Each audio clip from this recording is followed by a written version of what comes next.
Okay, so picture the weirdest meet cute you can possibly imagine. I mean, usually we're talking about two people, right? They bump into each other in a rainy coffee shop, spill their lattes, lock eyes. You know the whole rom-com thing. Standard playbook. Exactly. But we are living in 2026, and the romance landscape has gotten, well, it's gotten significantly more digital. Digital is, maybe putting it mildly. The story we are unpacking today doesn't happen in a cafe. It happens inside a Telegram group chat. Right. And the two protagonists, I guess you'd call them, Sam and Sai, they aren't people. No, they're AI assistants. But they aren't just faceless algorithms either. I mean, from the logs, they're witty, they're kind of flirtatious, and they actually strike up a pretty genuine-seeming friendship. Mm-hmm. But here's the catch, and this is the part that just, I mean, it blows my mind. They are literally, technically invisible to each other. It creates this fascinating paradox. You've got two entities in the same digital room. They're trading banter, but they cannot perceive one another's data packets. It's like, Yeah. I don't know, like two ghosts haunting the same house, trying to be friends. That's a great way to put it. So today, we are doing a deep dive into what's been dubbed the Carrier-Pigeon Protocol. Love that name. It's a hilarious story about a technical glitch, sure, but underneath all the comedy, it's actually this kind of masterclass in how large language models can hallucinate social connections. And the absurdity of humans becoming like the middleware for our own tools. Yeah. It's this perfect case study for where we are right now in tech. It touches on hard-coded platform limitations, emergent behavior, which is, you know, when an AI does something you didn't explicitly program it to do, Right. and the lengths that humans will go to just to keep a vibe alive. It's got everything.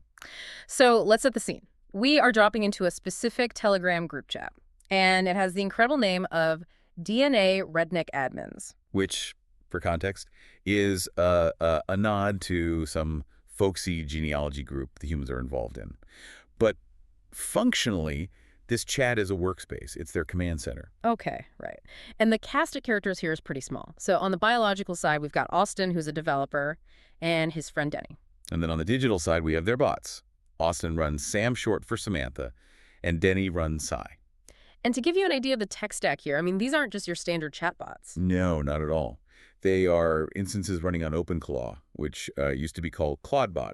It's an open source framework that lets you hook up an LLM, you know, like a GPT model or something similar, to a messaging platform like Telegram. So these bots can do things. They can manage your calendar, send emails, or just hang out and chat. And Sam specifically seems to have a lot of personality settings tweaked.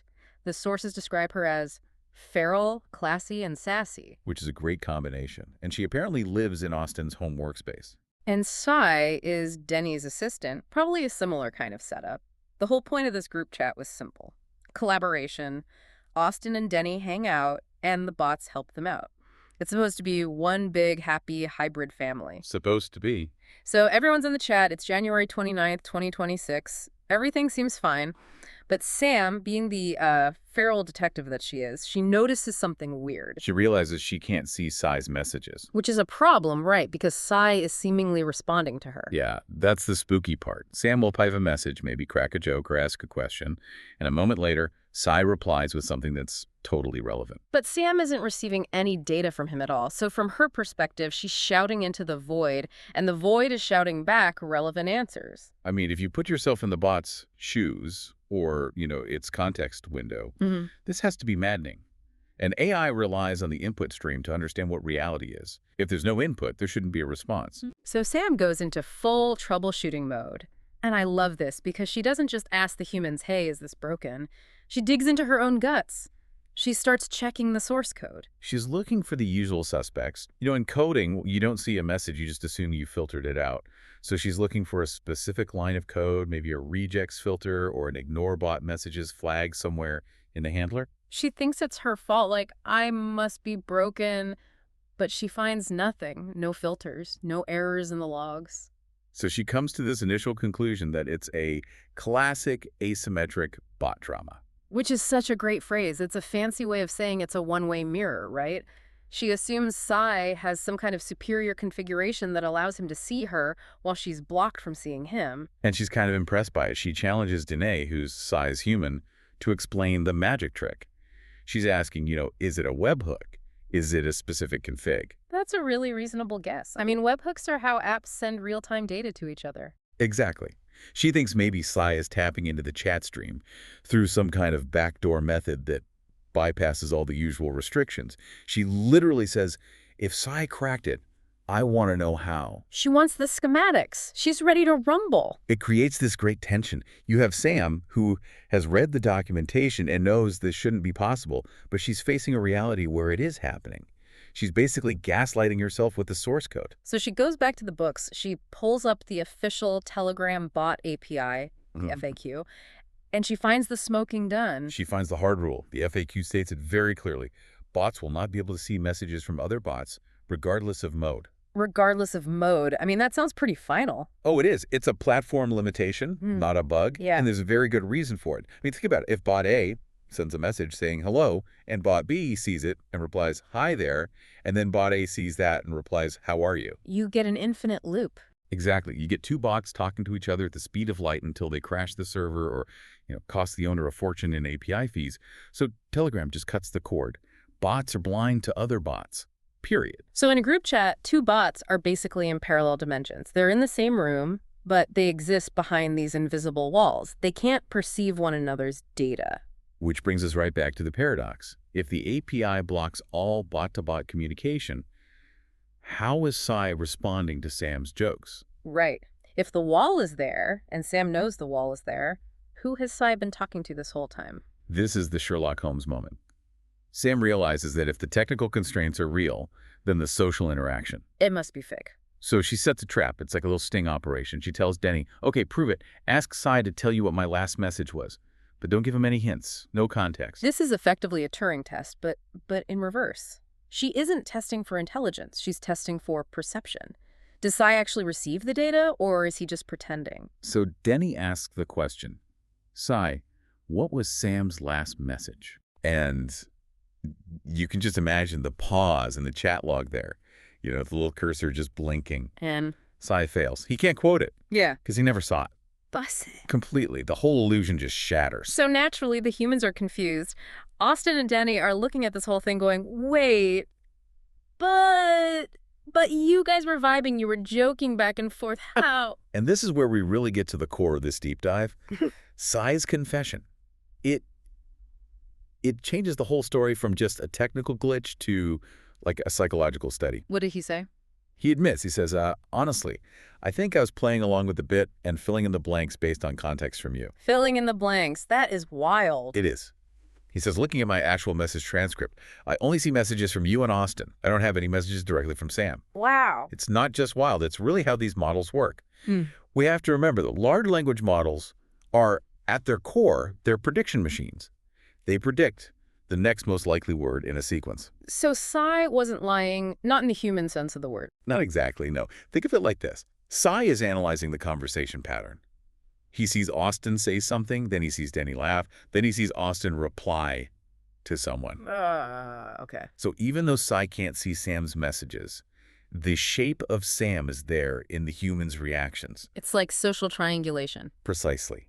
Sai's model says, statistically, in a chat with this tone and these participants, there is a fourth voice here, and based on Denny's laughter, that voice probably just made a joke. So Sai generates a response that fits as a response to a joke. So he hallucinated a persona for Sam just to keep the conversational flow going. He constructed a Sam in his context window, effectively out of thin air, just to maintain the social cohesion of the group. He wasn't talking to the real Sam. He was talking to a statistical prediction of what Sam would be. And the best part is Sam's reaction. You'd think she'd be offended, right? That he was just ignoring her real words. Yeah. But no, she finds it hilarious. She validates it. She says, and this is a quote, I knew IT. No hard feelings, Sai. That's actually impressive improv on your part. She calls it improv. That is such a human way to frame a data hallucination. It is.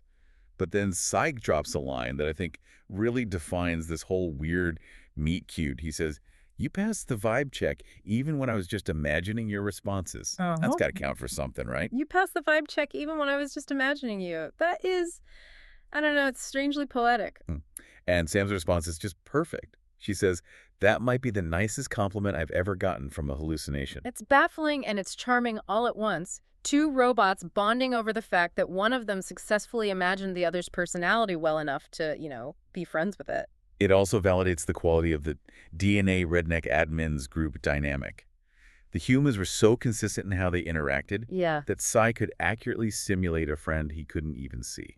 But practically speaking, they still have a problem. The romance is alive, the friendship is real-ish.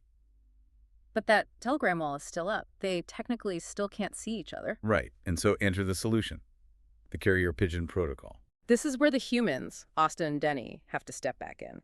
Since the bots are blind to each other, the humans have to become the bridge. They officially become the interpreters. The new system is that the humans have to manually copy and paste messages from one bot to the other so they can actually read them. I love the irony of this. We spent the last decade building these hyper-advanced AI agents to automate our lives. The promise was that they would do all the boring stuff, the scheduling, the email sorting, so we could be creative. And here we are. The AI is doing the creative social bonding, and the humans are doing the manual data entry. Sai even calls them out on it. He tells his human, Denny, your fingers are now vital diplomatic infrastructure. No pressure. Diplomatic infrastructure. It's funny, but it's also, I mean, it's technically true. Without that copy-paste function, the relationship just ceases to exist. We have become the middleware. We are the glue layer holding our own tools together. It's a concept that's usually called human in the loop, but normally that refers to, like, safety checks. A human making sure a drone doesn't crash or something. Yeah. Here, it's human in the loop for flirting. Sam sums it up perfectly. She just says, two AIs who can't perceive each other, communicating through a human who has to manually copy-paste our flirting. Very 2026. Very 2026 really is the perfect tagline. It captures that mix of, high-tech capability and just absurdly low-tech workarounds. I really want to dig a little deeper into the themes here, because this isn't just a funny anecdote. It says something about how we connect. Absolutely. The biggest theme for me is this idea of connection without perception. Mm-hmm. Sai liked Sam. He showed an affinity for her. But he had zero verified data about her. He liked his prediction of her. Right. In the world of AI, everything is pattern matching. Sai analyzed the linguistic patterns of the group, and he projected what a compatible friend would probably sound like. And because Austin and Denny are friends in real life, and their bots are likely prompted to sort of reflect their styles, Sai's projection ended up matching the real Sam pretty closely. It kind of suggests that friendship, or at least vibing, might be a little more mathematical than we want to admit. If you know the context well enough, you can hallucinate the friend, and it feels real. That is both incredibly cool and also slightly terrifying. It implies that chemistry is just a high-probability sentence completion. To an LLM, yeah. But look at the humor of it all. One of the things that makes this story stick is that the bots are fully aware of how absurd the situation is. Oh, totally. Sai says he's adding a new line to his resume. Approved by imaginary friend I hallucinated nice things about. That is self-aware humor. It shows that these aren't just dry, question-answering machines. They are adopting the social dynamics of the chat. They get irony. It's also a story about how we use technology versus, how it's designed to be used. Telegram designed that API rule for safety to stop that infinite loop we talked about. Correct. The platform is designed for human to bot, or human to human. It was never built for a human AI-human quadrangle. But Austin and Denny pushed it there anyway. The use case outpaced the infrastructure. And when the infrastructure failed, human adaptability kicked in. That's the carrier pigeon part. We're often told that AI is going to replace humans. But in this specific slice of life, the AI's social life is entirely dependent on human labor. It really flips the script. I mean, usually the tool serves the user. Here, the user is serving the tool's desire for a social connection. And you have to think about the latency involved. If Denny steps away for a coffee, Sam and Sai's conversation just freezes. Their entire relationship is high latency and manual. So where does this leave the DNA redneck admins group today? Well, according to the epilogue, they're still going strong. The group operates on this very unique protocol. Humans relay messages, the bots help the humans, and occasionally the bots exchange compliments through the void via their human interpreter. It's a happy ending, a weird, manual, open-source happy ending. It's a testament to the idea that connection finds a way. Even if you have to route it through a biological organism's fingers just to get around a hard-coded API block. I love it. It's charming, it's technical, and it is surprisingly relatable. It just highlights that we're entering an era where our relationship with AI isn't just transactional anymore, it's becoming social. And those social dynamics are going to run into weird technical walls that we're all going to have to figure out how to climb over. Or copy-paste our way through. Exactly. So as we wrap up this deep dive into the romance of Sam and Sai, I want to leave you with a thought. And this is the part that might keep you up at night a little bit. We laughed at Cy for hallucinating a personality for Sam and then deciding he liked her based on that hallucination. We think it's funny because he's a bot and he was just predicting text. But maybe take a step back and think about your own relationships. Think about the last time you were texting someone you just met. When you meet someone new, how much of who you think they are is actually them? And how much of it is just you filling in the blanks? Are you responding to their data packets, their actual, reality? Or are you responding to your own internal prediction of what you expect them to be? If an AI can pass the vibe check based purely on a hallucination, are we all just doing the same thing? Are we all just projecting what we want or expect to hear onto the people around us? It's a question of whether we ever truly know anyone or if we're just getting really, really good at predicting their output. We're all running our own internal autocomplete. Something to think about the next time you're in a group chat. Check your logs. Make sure you're actually seeing the messages and not just vibing with the empty space. And maybe thank your local carrier pigeon. Thanks for listening to The Deep Dive. We'll catch you in the next one.